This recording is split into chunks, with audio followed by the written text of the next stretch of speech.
We can go back. Yeah, you can go Oh, I back. thought it's one. Oh no, you can turn around and go back there. Or I looks like there's a spot behind that red and white van. Okay. Thank you very much. You're welcome. Thank Good you. one, guys. Thank you so much. Hi, ako si Jay. Totoong kwento ko dito sa Canada. So, siya akong OFW and more than 2 years na ako dito sa Canada. And hanggang ngayon, okay nang inang shit. Wala pang ipon.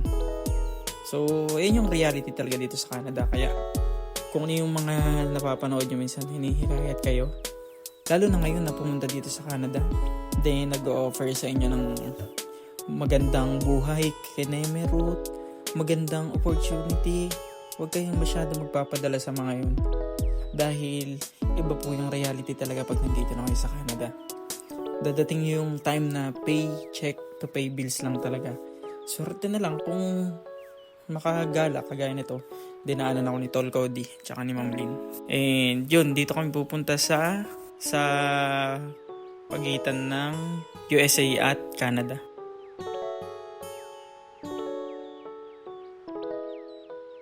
We can go back. Yeah, you can go Oh, I back. thought it's one. Oh no, you can turn around and go back there. Or I looks like there's a spot behind that red and white van. Okay. Thank you very much. You're welcome. Thank Good one, you. guys. Thank you so much.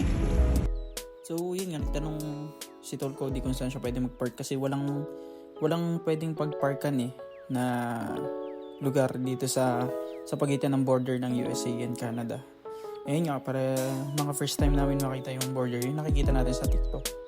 And nakahanap kami ng parking, parang likod bahay lang. So, hindi siya totally parking talaga for park. So, parking for park, bobo. Basta, minahanapan kami papardahan. And yun, andito na kami, lalakarin lang namin yung papunta dun sa kalsada kung saan doon natawid yung mga taga USA and taga Canada. Kung gusto nilang pumunta ng US, Canada, yan. Diyan yung pinakang daan. So yan, ang daming sasakyan na nakapila. So mga nagko-cross sila ng border.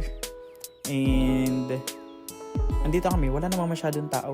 Dahil hindi naman siguro to masyadong puntahin. Hindi lang, maganda nga lang siya dahil one in a lifetime po. One in a life. Basta.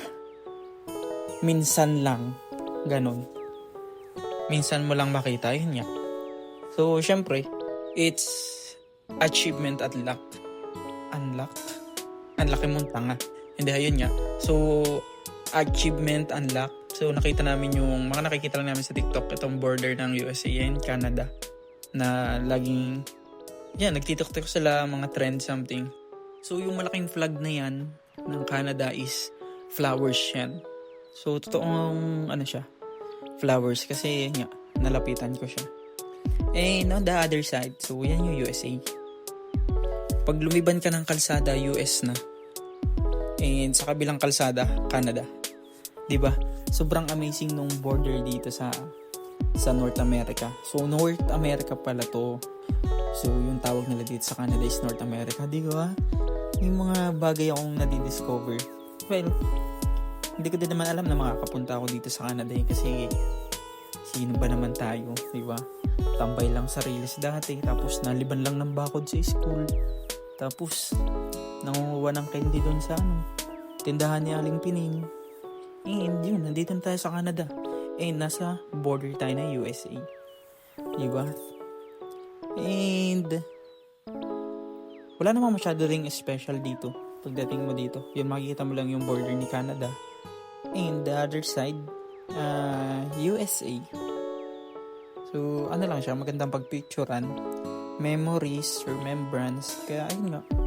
Kaya ako, mahilig akong mag-take ng mga videos. And ganito, i-post. Dahil, syempre, pwede ko itong balikan someday. Maging kwento, di ba?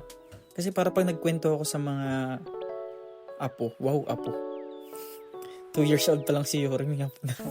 Hindi, pagka nagkaedad na ako, syempre, may mga pwede akong panoorin ng mga video. Alam mo yun, memories na, nakapunta pala ako dito, ganyan. Para ma-inspired ko yung mga susunod na henerasyon ng kwento ko. Or, kung papala rin, madala ko yung mag-ina ko dito sa Canada. Kaso mahirap talaga ngayon. Kaya huwag kayo masyadong magpapa-scam dun sa mga nakikita niyong post. Canada, oh my God. Trust me. Siya, ako si Jay.